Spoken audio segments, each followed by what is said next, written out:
Competitive એક્ઝામમાં પૂછાતો પ્રશ્ન એટલે કે એક સંખ્યા છે 4, 20 અને 28, એનો ગુસ્સા અને લસા શોધી અને એનું યોગફળ કેટલું થાય એ આપણે ચેક કરવાનું છે.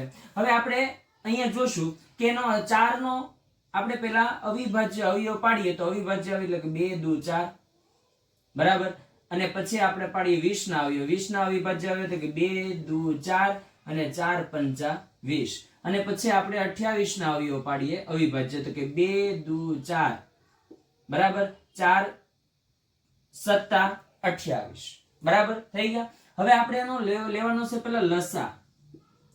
લસા લઘુત્તમ સામાન્ય અવયવ એટલે કે બધામાં હોય કોમન એવી સંખ્યા લઈ લો તો કે 2 ગુણ્યા 2 ગુણ્યા 5 ગુણ્યા 7 એટલે 2 દુ 4, 4 પંચા 20, 20 સત્તા તો કે 140 બરાબર. પછી આવે ગુસ્સા તો કે ગુરુત્તમ સામાન્ય અવયવ બરાબર.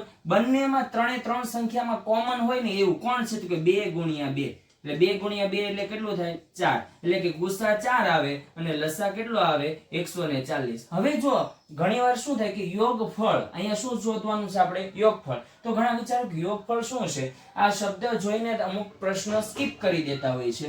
યોગફળ એટલે કે આનો સરવાળો કરવાનો, તો કેટલો થાય તો કે 140 પ્લસ 4 બરાબર કેટલા થાય તો કે 144 બરાબર. તો તમારો ફાઇનલ આન્સર કેટલો આવે છે 144.